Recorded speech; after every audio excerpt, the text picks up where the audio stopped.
আপনারা জানেন যে শিক্ষকরা কিন্তু গত 3 দিন যাবত কিন্তু আন্দোলন করে যাচ্ছেন এবং তারা কিন্তু সচিবালয় অভিমুখী কিন্তু তাদের কার্যক্রম ছিল গত একদিন আগে এবং সেটি কিন্তু এবং তারা কিন্তু যখনই সচিবালয় অভিমুখী তারা যাত্রা শুরু করে তখন থেকে কিন্তু তারা পুলিশি বাধার মুখে পড়ে এবং পুলিশি বাধার মুখে পড়ে কিন্তু তাদের আন্দোলন কিন্তু সেখানেই স্থগিত হয়ে যায় এবং পরবর্তীতে সেই আন্দোলন কিন্তু এখন জাতীয় শহীদ মিনার প্রাঙ্গণে যেয়ে কিন্তু সেটি থামে এবং সেখান থেকে কিন্তু তারা তাদের যে পরবর্তী কার্যক্রম সেটি কিন্তু তারা পরিচালনা করে আসছিলেন এবং গত 2 দিন কিন্তু তারা শহীদ মিনার প্রাঙ্গণে অবস্থান করেছেন এবং সেখান থেকে তারা তাদের যে দাবি সেই দাবি কিন্তু তারা উপস্থাপন করে আসছেন সরকারের কাছে এবং তারই পরিপ্রেক্ষিতে আজকে সকাল থেকে কিন্তু তারা সেখানে অবস্থান করছিলেন এবং তাদের পক্ষ থেকে কিন্তু একটি প্রতিনিধি দল কিন্তু সচিবালয়ে প্রবেশ করে এবং সরকারি যে ঊর্ধ্বতন কর্মকর্তা রয়েছে যারা কর্তৃপক্ষ রয়েছে তাদের সাথে কিন্তু একটি বৈঠক হয় এবং সেই বৈঠক থেকে কিন্তু তাদের যে কাঙ্ক্ষিত ফলাফল সেই কাঙ্ক্ষিত ফলাফল কিন্তু আসেনি দর্শক,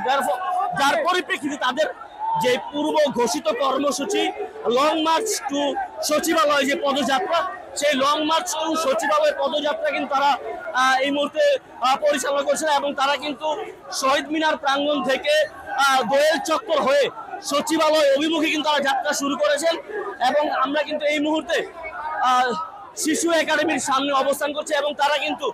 সচিবালয় অভিমুখী কিন্তু যাত্রা করছেন। তাদের যে 3টি দাবি সেই 3টি দাবি যদি আপনাদেরকে একটু জানিয়ে রাখতে চাই, সেটি হচ্ছে 20%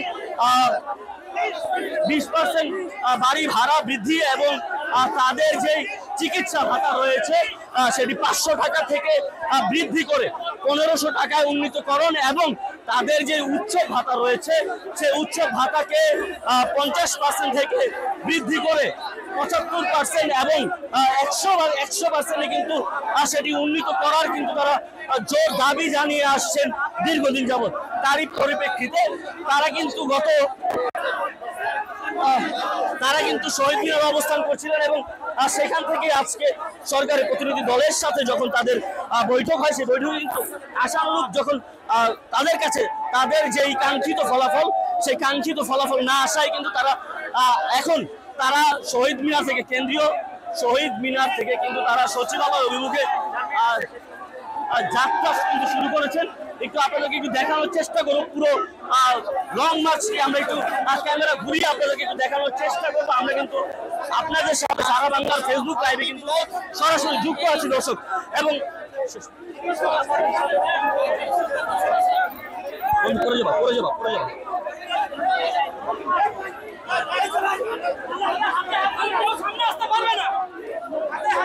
আমরা সরাসরি যুক্ত আছি শিক্ষকদের সেই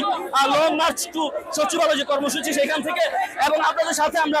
সরাসরি যুক্ত থাকবো দর্শক এবং জানাবো আপনাদেরকে পরবর্তী যে সবশেষ তথ্য সেই তথ্য কিন্তু আপনাদের সাথে আবার তুলে ধরার জন্য আবারও যুক্ত হবো সারা বাংলা ফেসবুক লাইভ। এতক্ষণ আপনাদের সাথে ছিলাম আমি আকাশ শিকদার, সারা বাংলা, ঢাকা।